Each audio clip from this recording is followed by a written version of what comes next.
Hey guys, it's Coach Peyton, and on today's episode of Coach's Corner, we're going to be talking about layouts. So make sure you're warmed up, stretched, and do a tumbling warm-up, and follow along with us. Layouts are very simple in a hollow body position. All it is really a set and a clean. So this first drill that we're going to do is going to help us find the muscles that we need to use in order to stay hollow through the remainder of the layout. We're going to start in a handstand up against a barrel, making sure that our hands are as close to the underside of the barrel as possible. Once you're up in the handstand, you're going to relax your hip muscles, and then you're going to squeeze your core. Squeeze and try to get your toe over top of your nose, only using your hips. Remember, if you pike, you're going to end up falling off of the barrel. Try to keep your hands flat and your shoulders against the barrel so that it's just your hips moving back and forth. The goal of this drill is not to be able to get your toes to the mat. You're trying to stay as close to a handstand as possible, and you're trying to stretch your lower core muscles and still be able to squeeze them at the same time.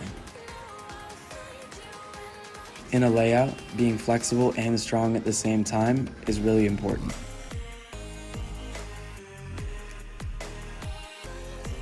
Another way to put a layout very simply is a hollow-bodied open tuck. So if you know how to do an open tuck, then you know that you shouldn't be thinking about cleaning your hands down. You're thinking about pulling your hips through your hands. This is the exact same thing as in a layout, only we have straight legs, pointed toes, and holding a hollow body position. A great way to simulate this is by using a bar or a barrel, by keeping your shoulders flat and pulling your hips all the way through your hands.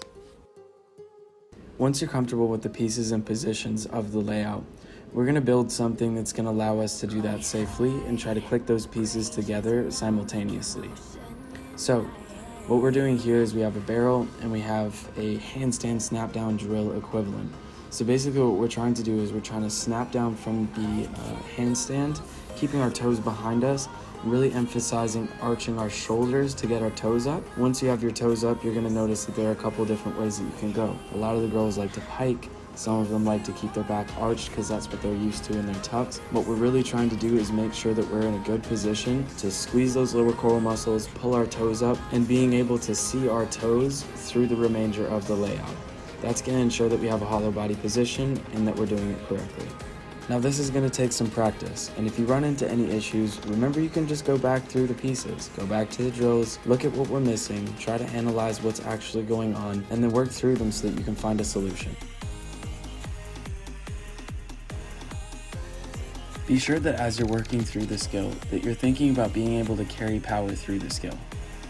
Now once you've gotten comfortable, get a coach that's willing to spot you, or go into a crash mat on the floor, and start to get comfortable with the skill and the apparatus that you're going to be throwing it on.